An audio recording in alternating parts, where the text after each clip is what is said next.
में जब तक हमें जीने की कला ना आए तब तक जीवन का धरती पर आने का जो लक्ष्य है वो अधूरा रह जाता है। जीवन मिला है तो जिसके लिए मिला है वो तो काम जरूरी पूरा कर लेना चाहिए।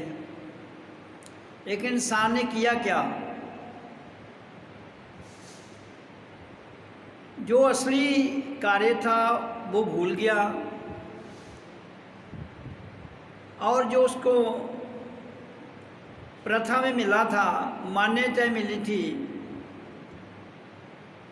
उनमें लिप्त होता चला गया और उसका परिणाम उसने क्या जाना कि वो अपनी अचेतन अवस्था को चेतन में कभी भी जीवन के रहते हुए नहीं ले जा सका, क्योंकि वो संसार की मान्यता से आपको हटा नहीं पाया। जब तक हम पुराने लेख जो लिखे गए हैं वो सच है कि या झूठ है, उसका निर्णय आप तब तक नहीं कर पाएंगे जब तक आप अपने आप को पहचान नहीं पाएंगे। इसलिए पुराना जो कुछ लिखा गया है उसको पूर्णता साफ करना पड़ेगा। क्यों कि आपके अंदर भ्रम, भय, काम, वासना, लालच जो प्रकृति से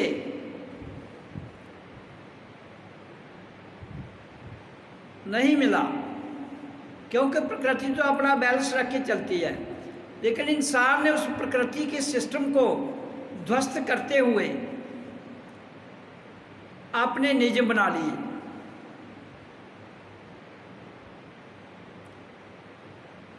और वो नियम उसके मन तक, उसकी बुद्धि तक, उसके विचारों तक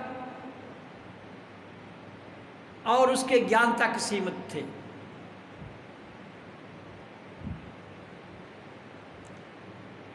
जब उसने ऐसा कर लिया तो उससे जुड़े हुए जो लोग थे, एक समाज, उन सब के अंदर वही धारणा जो थी वो अपना साक्षात घर बना लिया उसने।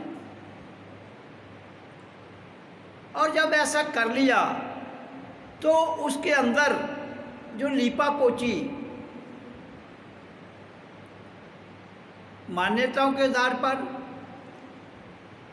तथा कथित पखंडों के द्वारा, सो कॉल्ड धर्मगुरुओं के द्वारा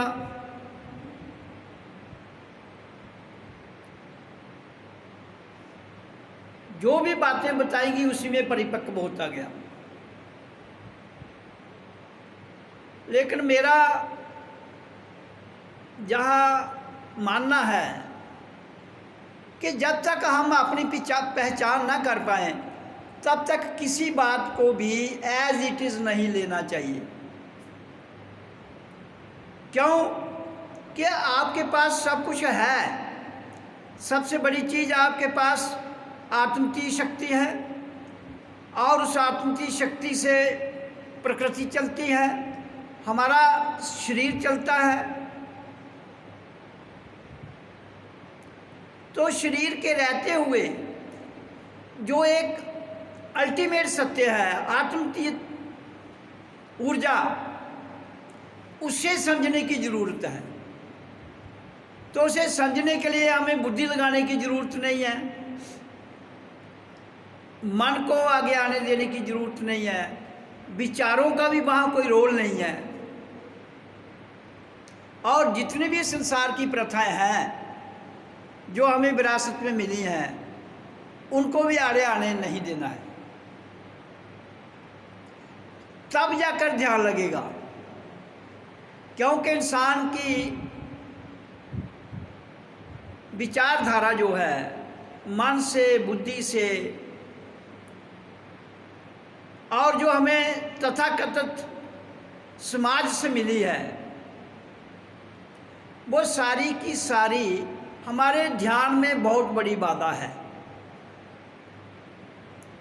और जब तक आप अपने भीतर से अपने आप को जानने के लिए ध्यान नहीं लगाओगे, क्योंकि कोई भी काम करने के लिए ध्यान का होना बड़ा आवश्यक है, तो बाहर की चीज़ों को देखने के लिए बाहरी ध्यान चाहिए और भीतर की ताकत को देखने के लिए भीतरी ध्यान चाहिए। अब बाहर आपने कोई काम करना है तो विचार बनाएंगे, प्लानिंग बनाएंगे, उस पर काम करेंगे, सफल हो ना हो वो तो बात की बात है। लेकिन जो भीतर है उसके लिए आपको भीतर जाना पड़ेगा ना, तो भीतर जाने के लिए बाहर से ध्यान हटाना पड़ेगा। अगर हम भीतर जाने के लिए बाहर भी ध्यान रखेंगे और भीतर तो कभी नहीं जा पाएंगे, दो जगह एट ए टाइम तो होगा नहीं। इसलिए हमें जो मूल मंत्र मिला है जन्म के समय, वो क्या है? ओम। तो वो कैसे आवाज़ निकली थी? जैसे ही बच्चा माँ की कोख बाहर आने के बाद उससे अलग हुआ, पहले तो वो माँ के फीडर से जुड़ा था, तो फीडर काटने के बाद वो इंडिपेंडेंट हुआ और उसी के साथ जीवात्मा जो उसके भीतर एंटर की, उसी के द्वारा उसके अंदर एक करंट ऊर्जा थी, वो पूरे शरीर में घूम गई और फिर उसी ऊर्जा के द्वारा जब वो बिरकुटी से नीचे आई तो प्राण बाजू में बदल गई और वो प्राण बाजू श्वास के रूप में आपसे बाहर आई और जैसे ही श्वास रूप में जोर से बाहर आई तो उसके साथ ही ओ आ की ध्वनि निकली। आवाज़ भी तभी आई और श्वास भी तभी बाहर आया, दोनों इकट्ठे। ओ आ, ये श्वास ही आपका है जो बाहर आ रहा है। तो ये मूल मंत्र जन्म से मिल गया आपको, श्वास का आना और श्वास का जाना। जब जन्म के समय आपको मूल मंत्र मिल गया है श्वास का आना और जाना, वही श्वास का आना जाना ही आपके ऊपर जो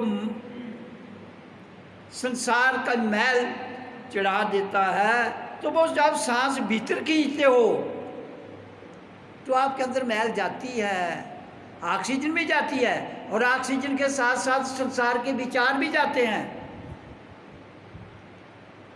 और जब श्वास को बाहर छोड़ते हो तो आपके भीतर से जो मैल है वो बाहर निकलती है। श्वास के द्वारा हमारे भीतर से जितनी भी प्रदूषण चीज़ें हैं बाहर निकलती हैं और जब आपके भीतर से मैल निकल जाएगी तो आप शुद्ध हो जाएंगे, आप खाली हो जाएंगे और जब आप खाली होगे तो आपका ध्यान लग जाएगा।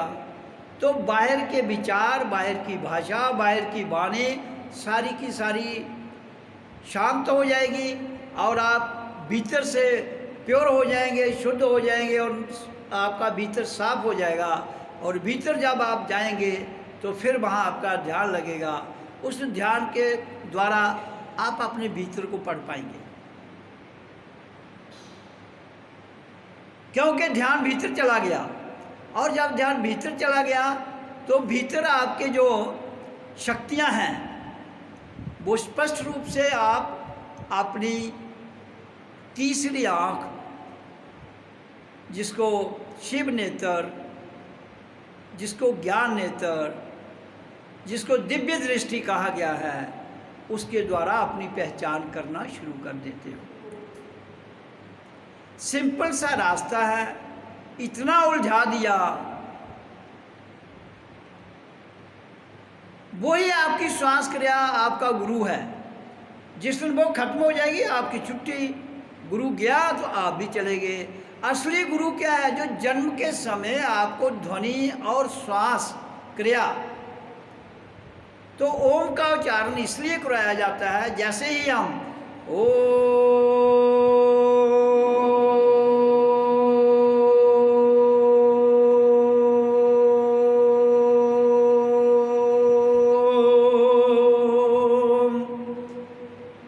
इस ध्वनि को, आवाज को बैकरी ध्वनि में ध्वनात्मक जो इसकी आवाज निकलती है, तो उसके साथ श्वास भी आपका बाहर जा रहा है।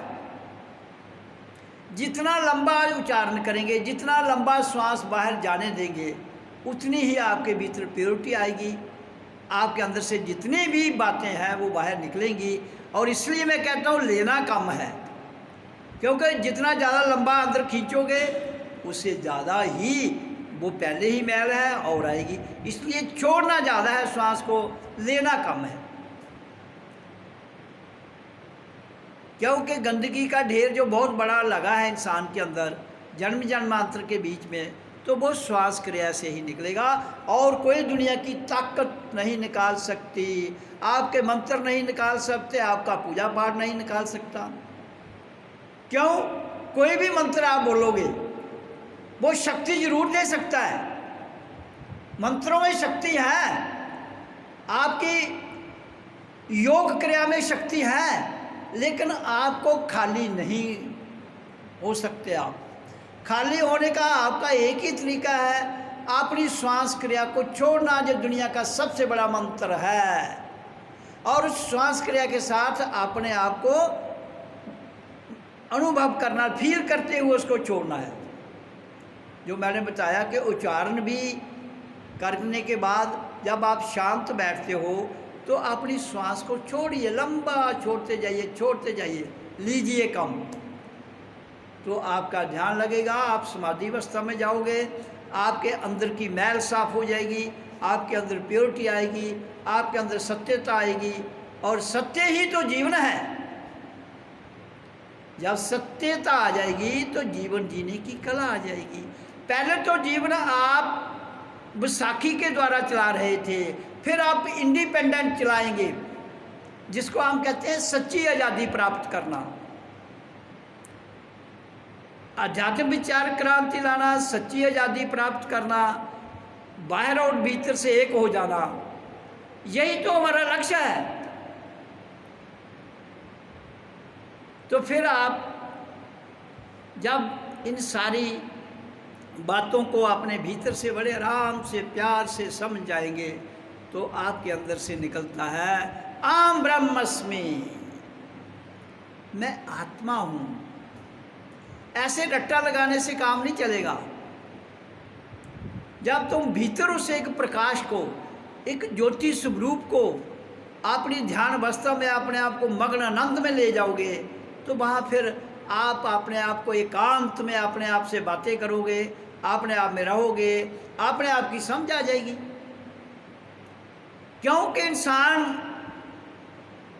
अपने आप से, अपनी वजह से दूसरों की बातों को बीच में रख के दुखी है। कोई दुखी नहीं कर रहा, आपका कोई दोस्त नहीं है, कोई दुश्मन नहीं है। दोस्त और दुश्मन भी हम खुद बनाते हैं, दोस्त भी हम खुद बनाते हैं। इसलिए दुनिया में कोई 10 कदम आपके साथ चलता है, छूट जाता है, छूटने दो, कोई परवाह नहीं। क्यों? कि आपके साथ कोई चलने वाला नहीं मिलेगा। चलने वाला कौन है? आपकी श्वास क्रिया। जब तक आ रही है, जा रही है, आ रही जा रही है, तो आप जिंदा हो। हाँ, जिस दिन वो साथ छोड़ देगी, उस दिन आपका शरीर धराशायी हो जाएगा। तो आपका जो पक्का दोस्त है वो है आपकी श्वास क्रिया। 1 मिनट रोकोगे, 1 मिनट से ज़्यादा रोकोगे, 2-3 मिनट के बाद आदमी बच नहीं पाता है। आज जिनका अभ्यास है 4-5 मिनट, वो कितने करोड़ों में 2-4-10 लोग होंगे, लेकिन जनरली आदमी 1-2 मिनट के बाद अगर श्वास उसका रुक जाए तो छुट्टी। तो इसलिए भगवान ईश्वर कौन है? आप स्वयं आपके भीतर जो श्वास क्रिया चल रही है, जो शब्द की अनाहत ध्वनि आ रही है, वही है। पहले बैखरी ध्वनि में हमने उसको करना है, फिर वो अनाहत ध्वनि स्वयं आपके भीतर से आएगी, जिसकी मैं चर्चा आज की आपके समक्ष। कि भीतर से जैसे ही आप श्वास क्रिया को सुनो, आप एकांत में जाओगे, समाधि अवस्था में ध्यान में जाओगे, और फिर उस आवाज़ को सुनना ध्यान से। वो भीतर से 24 घंटे चल रही है, लेकिन सुनाई नहीं दे रही। क्यों नहीं? क्योंकि भीतर की मैल, भीतर से जो एकांतपन आना था वो अभी तक आया नहीं। और जब तक एकांतपन इस दुनिया में रहते हुए, भीड़ में रहते हुए, जब आप छोट आंख बंद करो तो अपने आप में आ जाओ, तो बस वही ईश्वर के दर्शन है। अपने आप में रहना, अपने आप को जानना, अपने आप से बात करना और अपने भीतर से मैल को खत्म करना ही सत्संग है। बाकी सत्संग में आकर किसी को ये नहीं है कोई घर छोड़ने के लिए कहना तू घर छोड़ भाग, ऐसा कुछ नहीं है। छोड़ना किसको है? अब पकड़ो ही नहीं किसी को तो छोड़ने की नौबत ही नहीं आएगी। श्वास आ रहा है जा रहा है, पकड़ थोड़े रहा है किसी को, ये आ रहा है कुदरती आ रहा है जा रहा है। इसी के साथ आप भी जाइए, इसी के साथ आप भी आइए। फिर ना आपको छोड़ने की आवश्यकता है ना पकड़ने की आवश्यकता है। छोड़ने की बात तब आएगी जब आपने किसी को पकड़ा है।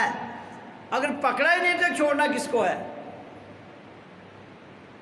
तो इसलिए श्वास के साथ आइए, श्वास के साथ जाइए।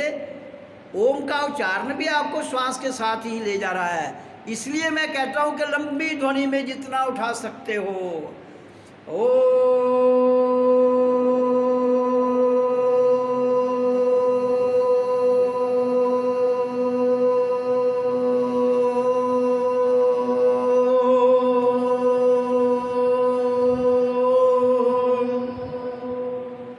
तो इसके बाद श्वास को छोड़िए।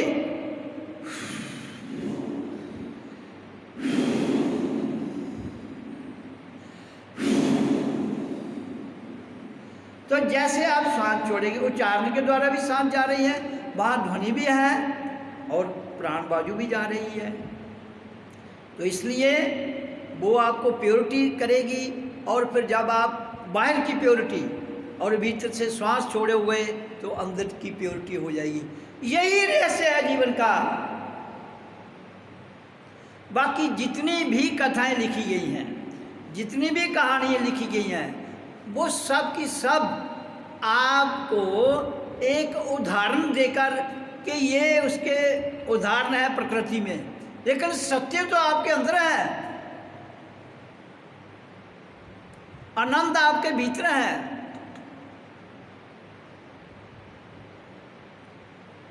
तो आनंद मिलता कैसे है? जिस दिन आपके भीतर किसी के प्रति राग द्वेष, किसी के प्रति प्लस माइनस, किसी के प्रति कोई विचारधारा उठना बंद हो जाएगी। शून्य में चले जाएंगे आप। समभाव, शून्यपन, वही तो आपके लिए उपलब्धि है। इसलिए जब तक हम शून्य में नहीं जाते, कोरा कागज, आपके भीतर जो स्लेट पर लीपा पोची हुई है, वो श्वास क्रिया जब कैसेट को प्लेन करना होता है तो हम कैसेट वो ऑन करके रिमूव करते हैं।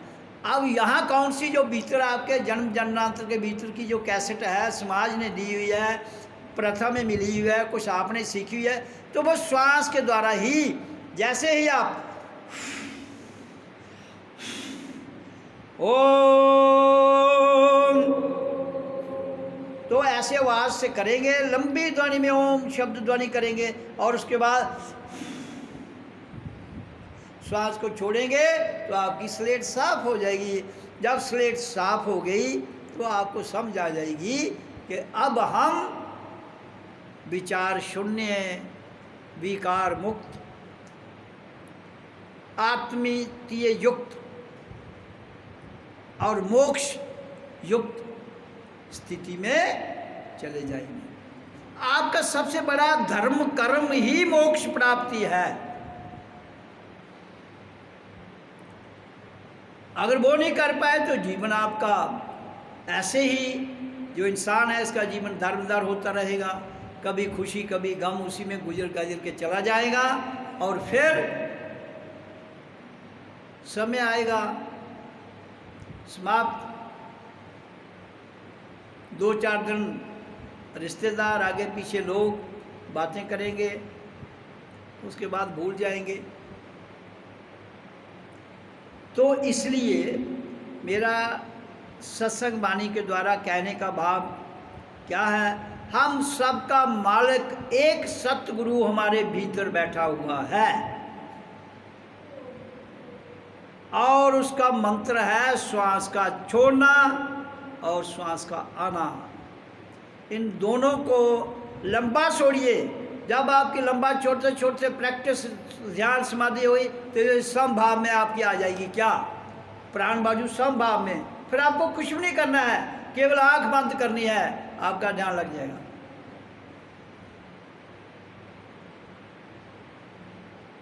आप एकांत में चले जाएंगे अपने आप, क्योंकि जब प्राण बाजू सम हो गई तो वो जितनी जाएगा प्योर हो गया। आप पहले जब शुद्ध हो गए, उसके बाद जितना आएगा उतना चला जाएगा, तो वो प्योर ही रहेगा ना। एक बर्तन है, उसमें आधा ग्लास पानी डालते हो, आप काम करके उसको फेंक देते हो या निकाल के इस्तेमाल कर लेते हो, बर्तन फिर खाली का खाली है। तो इसी तरह से जब आप अपने आप को शुद्ध कर लोगे, प्राण बाजू समभाव में हो जाएगी और फिर जितनी आएगी उतनी चली जाएगी। आपने पहले क्लीन हो गए ना, वो खाली रहेगा, फिर नहीं उस पर को लीपा पोची होगी। लेकिन पहले अपनी स्लेट को प्योर साफ करना पड़ेगा। फिर मैंने कहा ना कि आपका गुरु जो आपकी प्राण बाजू या शब्द है, जिसके द्वारा हम प्राण बाजू छोड़ रहे हैं, वो जितनी आएगी उतनी निकलेगी, जितनी आएगी उतनी निकलेगी। तो आपका भीतर शुद्ध है, फिर मैल नहीं चमकेगी, फिर तुम आज़ाद हो, फिर तुम मोक्ष के अधिकारी हो।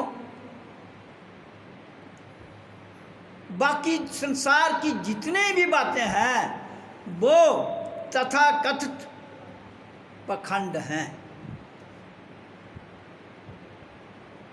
इसलिए उन सब को जहाँ हैं जैसे हैं ना छेड़ते हुए अपने आप को एकांत में ले जाओ। दुनिया की भीड़ में अकेले हो जाओ। तो वो कैसे होंगे? जब आप अपने भीतर से अपने आप को शून्य में विचार मुक्त विकार मुक्त कर लेंगे। फिर उसके बाद आपके भीतर का जो गुरु है, प्राण बाजू शब्द ध्वनि, वो समभाव में हो जाती है। फिर अनहद ध्वनि को सुनेंगे, श्वास खुद आएगा जाएगा समभाव में, और आपका ध्यान भी लग जाएगा और एकांत में मस्त भी हो जाएंगे। बेसिकली इसीलिए आप धरती पर आए हो, इसी को प्राप्त करना है। इसी प्राप्त करने का अर्थ है कि इसी में आपको स्थिति में जाने की आवश्यकता है। और हमारा जीवन का बाकी जो लक्ष्य है, मकान बनाना, नौकरी करना, जो भी है वो हो गया, पद सत्ता धन वो भी चाहिए, वो कमाइए आप, उसके लिए कोई मना नहीं करता हूँ मैं। लेकिन वो आपका असली लक्ष्य नहीं है। वो अपनी गाड़ी को चलाने के लिए पेट्रोल डीजल गैस जो भी पदार्थ हैं उनकी ज़रूरत पड़ती है। इसी तरह से हमारे जीवन को, हमारे शरीर के लिए रोटी पानी हवा की आवश्यकता है, वो है, पर्याप्त है। जहाँ आपको कहीं लेने नहीं जाना है उसे, जहाँ भी जाओगे आप स्वयं ही मेहनत करोगे तो वो मिलेगी। लेकिन मेन जो हमारा लक्ष्य है जीवन का, वो है अपने आप को खाली करना। जितने दुनिया के ये कहानियाँ लिखी गई हैं, वो कथाएं सुनने के लिए बड़ी अच्छी हैं, लेकिन आपने जीवन को बदलने के लिए, आपने भीतर परिवर्तन लाने के लिए, आपने भीतर ट्रांसफॉर्मेशन लाने के लिए, वो आपको अपने भीतर झांक कर जो भीतर की मैल है उसे साफ करना पड़ेगा। और जिस दिन भीतर की मैल साफ हो जाएगी, आपका गुरु दोनों बाहें उठाकर आपके समक्ष खड़ा होगा और फिर आप चकाचौंध रोशनी में आनंद ले रहे होंगे।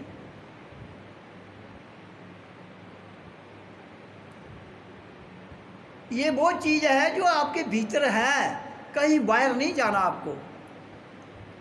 लोग मंदिरों में, मस्जिदों में, तीर्थ स्थलों में ढूंढने का प्रयास कर रहे हैं, परंतु वो वहाँ ना मिलेगी वो। हाँ, जिस दिन तुम शुद्ध हो जाओगे भीतर से, फिर कण कण में जो हम कहते हैं वो ऊर्जा है, कण कण में वो शक्ति है, कण कण में भगवान वास करता है। पहले खुद अपने भीतर पाँव के अंगूठे से लेकर सिर की चोटी तक जिस दिन अनुभव कर लोगे तो फिर उधर भी दिख जाएगा, फिर मंदिर में भी दिख जाएगा, फिर शमशान घाट में भी दिख जाएगा, फिर तो कण कण में दिख जाएगा। लेकिन पहले भीतर देख लोगे तो फिर आप कह सकते हो कि वो ऊर्जा जो है, ईश्वरी ताकत जो है वो कण कण में है।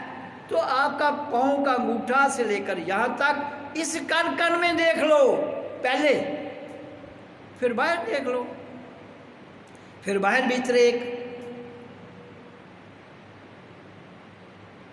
ये पूर्ण सत्य है जो मैं आपको बता रहा हूँ। इसके अलावा हाँ, तरीके बहुत हैं, लेकिन कोई भी तरीका जो है इसमें आज तक जितने संत महापुरुष हुए सब ने ध्यान की बात श्वास क्रिया के द्वारा ही बताई, और कोई रास्ता नहीं है। ओम का उच्चारण, और कोई शब्द बताएंगे। ओम तो जन्म के समय हमें मिला है श्वास के साथ, इसलिए असली गुरु यही है। जो जन्म के समय हमें मिला है वो किसी ने दिया नहीं है, लेकिन वो मिला था, धीरे धीरे धीरे भुला दिया गया। जब भुला दिया गया फिर आपको कोई ना कोई महापुरुष धरती पर आता है, वो याद दिला देता है।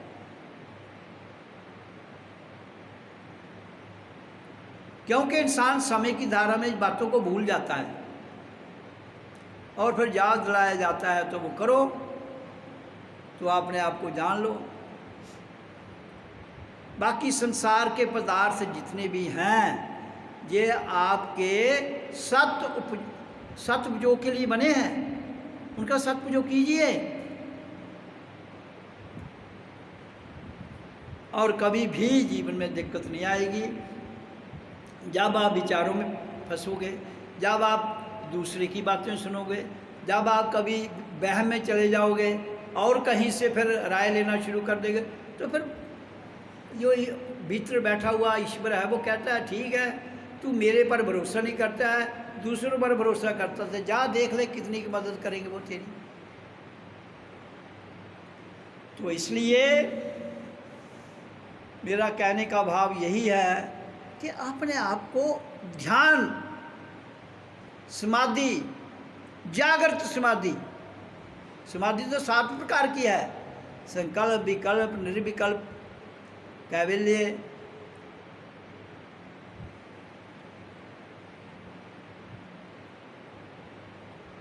फिर जागृत समाधि जो एंड में आती है। तो हमें जागृत समाधि में होश,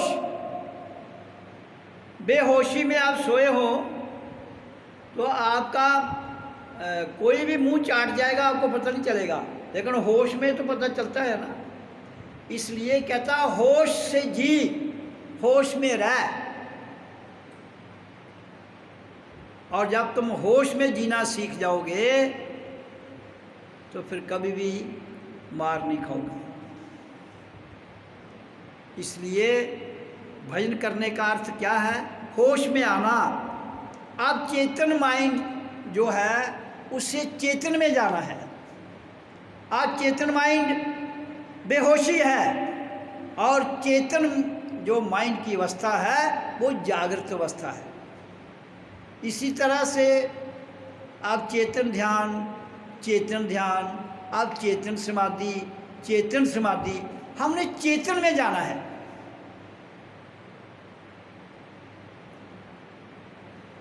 लोग कहते हैं ना कि उसकी किस्मत को विद्यमाता, कोई किसी की किस्मत नहीं लिख रहा है। आप अपनी किस्मत स्वयं में लिख रहे हो, रोज लिखते हो।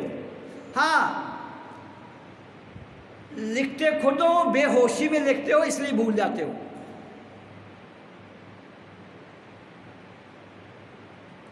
जब चेतन माइंड में होंगे तो आप अपनी किस्मत खुद लिखेंगे, तो आपको पता है मैं क्या लिख रहा हूँ और मेरा भविष्य क्या है, मेरा भविष्य वर्तमान आनंद में है कि नहीं है, आपको पूर्ण समझ आ जाएगी। इसलिए जीवन के रहते हुए ही आपके पास समय है, जीवन चला जाएगा। और ये मत कहना कि नहीं अभी समय नहीं आया है, समय तो पैदा होने से ही शुरू हो जाता है। लेकिन हम संसार के बंधनों में, संसार की बातों में, संसार के विवादों में और समाज की माया में, समाज के तथाकथित पखंडों में, इनके जहाँ की मान्यताओं में फंसकर रह जाते हैं। और फिर निकालने वाला जो है वो भीतर बैठा है। और एक शरीरधारी गुरु जब तक गाइड नहीं करेगा तब तक निकलना थोड़ा मुश्किल है। तो इसलिए गुरु भीतर भी है, गुरु बाहर भी है। तो गाइडलाइन दी जाती है ताकि इंसान अपने आप को समझ सके, अपने जीवन में आगे बढ़े। तो उसके लिए है श्वास को छोड़ना, जितना ज़्यादा छोड़ सकते हो। ये तो तुम गाड़ी में बैठ के भी कर सकते हो, ये तो तुम चलते चलते भी कर सकते हो, ये तो तुम बैठकर खड़े होकर कैसे भी कर सकते हो। इसलिए परमात्मा का जो द्वार है वो 24 घंटे खुला है, आपने उसके भीतर जाना है। वो कहते हैं जब तुम्हारी मर्जी आ जाओ, श्वास को छोड़ो, प्योर हो जाओ।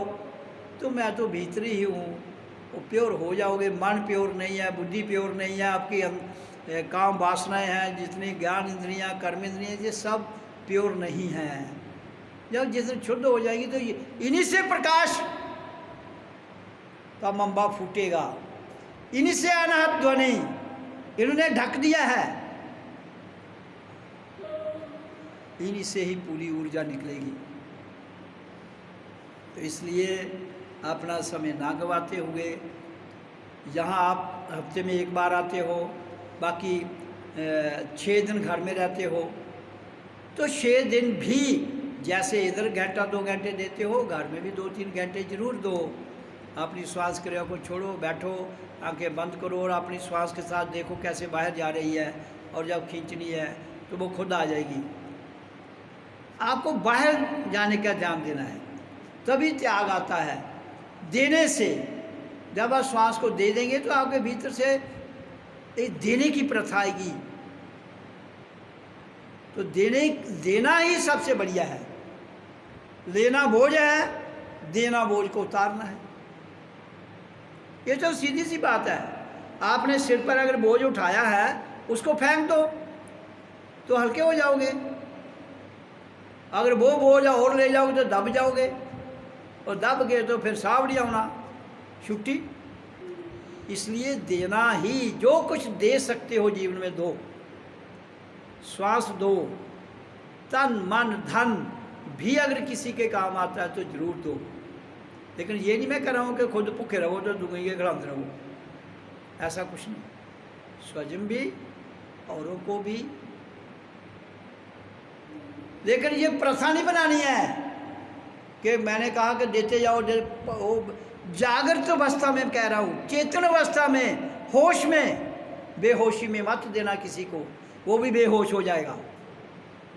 और फिर आपका दिया हुआ भी उसके जीवन को खराब करेगा। फिर आप पाप और पुण्य के अधिकारी बनेंगे। आप चेतन माइंड से कुछ भी मत दीजिए, जो कुछ देना है वो चेतन अवस्था में दीजिए, होश में।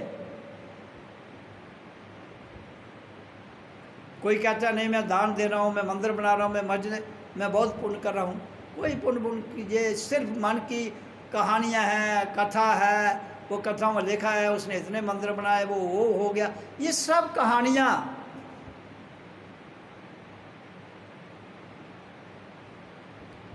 तो जब कहानियों में फंस गए फिर कभी नहीं निकल पाओगे, क्योंकि ऑलरेडी जाल जहाँ फैला हुआ है और जाल बुनते जाओगे और जाल बुनते जाओगे। तो इसलिए चेतन जागृत होकर होश में आकर जो काम करना है वो कीजिए। ओ